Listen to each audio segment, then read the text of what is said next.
আমার শত্রু কারা, আমার শত্রু কারা এবং আমার স্বার্থ কি, এই সাপেক্ষেই হচ্ছে আগামী দিনে বাংলাদেশ দুয়ের দায় এবং দরদের রাজনীতি তৈরি হতে হবে। এবং সেই দায় ও দরদের রাজনীতিতে বাংলাদেশ দুই প্রশ্নে সবচেয়ে বড় ক্রিটিক্যাল ইস্যু হচ্ছে যে আমরা কালেকটিভলি ফ্যাসিবাদ বিরোধী আন্দোলন যারা করেছি তারা আওয়ামী লীগ প্রশ্ন কিভাবে হ্যান্ডেল করছি, ডিল করছি। কারণ আওয়ামী লীগ, জাতীয় পার্টি এবং 14 দলীয় ল্যাসপেন্সারদের যে মাফিয়া কার্টেল ছিল তারা সিম্পলি কোনো রাজনৈতিক দল না। যারা মনে করে থাকেন যে রাজনৈতিক দল আকারে ইন্টারন্যাশনাল কনভেনশন মোতাবেক যেই সিভিল পলিটিক্যাল রাইটস তারা প্রিভিলেজ আকারে পাওয়ার কথা ছিল তারা সেটা পাবেন। জাতিসংঘের মানবাধিকারের রিপোর্টে যেটা বলা হচ্ছে তাদেরকে যেহেতু তারা রাজনৈতিক দল তাদেরকে নিষিদ্ধ করা যাবে না। তাদের কাছে আগে প্রথম প্রশ্ন হচ্ছে আওয়ামী লীগ রাজনৈতিক দলের ডেফিনেশনের পরে কিনা সেইটা আগে আদালতে আওয়ামী লীগকে প্রমাণ করতে হবে। যদি জনতার আদালতে, বাংলাদেশের গণ অভ্যুত্থান পরবর্তী বাংলাদেশ দুয়ের আদালতে এবং বিচারিক আদালতে আওয়ামী লীগ প্রমাণ করতে পারে যে তারা রাজনৈতিক দলের সংজ্ঞা, সকল সংজ্ঞা পূরণ করেন, অনলি দেন তাদের রাজনীতি থাকার প্রশ্ন দ্বিতীয় প্রশ্ন আকারে আসবে। কিন্তু আমাদের কাছে গণ অভ্যুত্থানের যেই রিপোর্ট মানবাধিকারের দপ্তর থেকে এসছে, জাতিসংঘের কাছ থেকে, এটা খুব প্রচ্ছন্নভাবে পরিষ্কার। 45-এ যেই যুক্তিতে এবং যেই কারণে জার্মানিতে নাৎসিদেরকে নিষিদ্ধ করা হয়েছিল, ফ্যাসিস্টদেরকে ইটালিতে নিষিদ্ধ করা হয়েছিল, ফ্রাঙ্কোর দলকে নিষিদ্ধ করা হয়েছিল, দক্ষিণ আমেরিকার প্রত্যেকটা গণ অভ্যুত্থানের বিপক্ষের শক্তিকে নিষিদ্ধ করা হয়েছিল। কঙ্গো এবং বুরুন্ডিতে সেই লাল কাল মার্কসের খ্রিস্টান মিলিশিয়াদেরকে নিষিদ্ধ করা হয়েছিল। জঙ্গি ট্রিপল এক্সকে যেইভাবে ক্লু ক্লাক্স ক্লানকে আমেরিকাতে নিষিদ্ধ করা হয়েছে তার প্রত্যেকটা সংজ্ঞায় আওয়ামী লীগ নোবেল পুরস্কার পেয়েছে।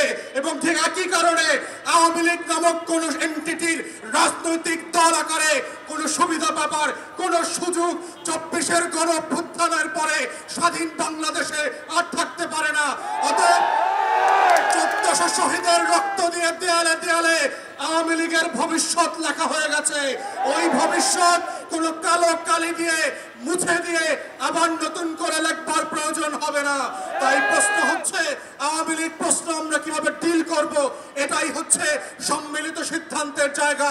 এবং প্রধান উপদেষ্টার সাথে আমরা যখন দেখা করেছি বারবার বলেছি 4টা গণ তদন্ত কমিশন গঠন করবার জন্য।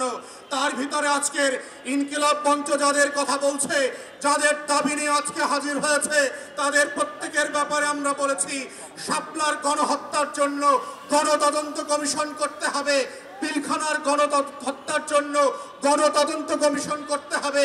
কিন্তু আমরা দুঃখজনকভাবে দেখলাম পিলখানার থেকে দায়িত্ব এড়িয়ে একটা প্রজ্ঞাপন দিয়ে যে কমিশন দেওয়া হয়েছে তার ক্ষমতা খর্ব করা হয়েছে। সে মামলার প্রশ্ন আলোচনা করতে পারবে না, কোনো ফাইল রিকল করতে পারবে না, সাক্ষীদেরকে তদন্ত করতে পারবে না।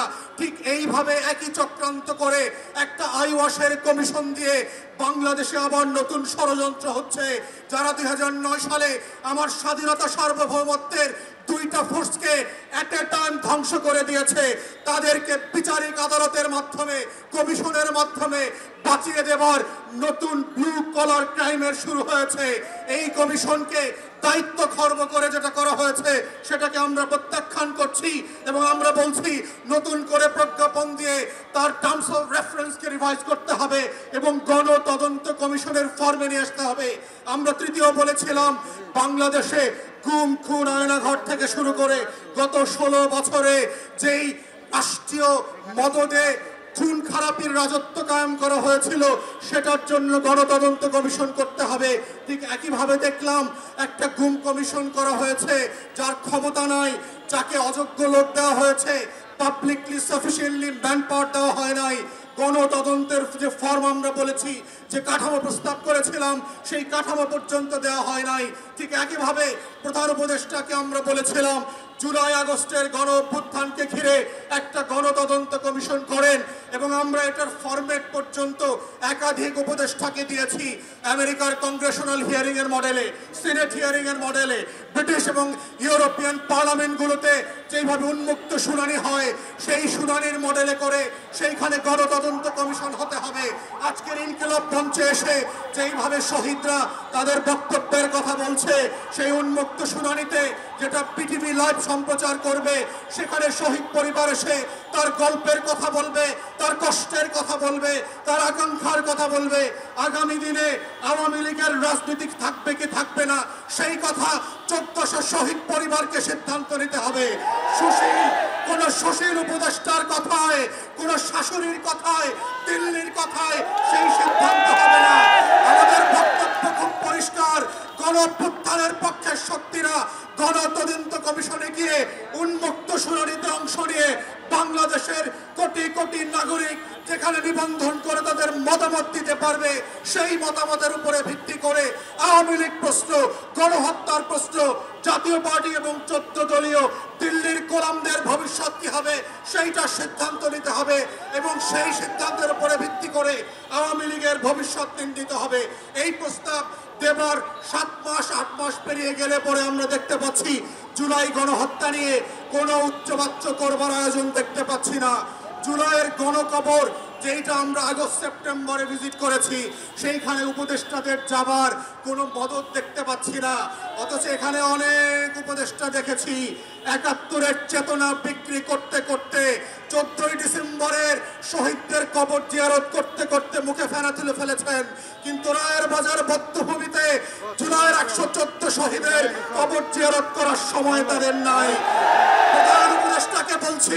প্রধান উপদেষ্টাকে বলছি এই শহীদরা না থাকলে প্রফেসর মোহাম্মদ ইউনূস আপনি আজকে জেলে থাকতেন। 6 তলার বিল্ডিং, লিফট ছাড়া, বিদ্যুৎ ছাড়া বিল্ডিং এর 6 তলায় হাসিনা আপনাকে উঠবোস করাইতো, সেই দিনের কথা ভুলে যাবেন না।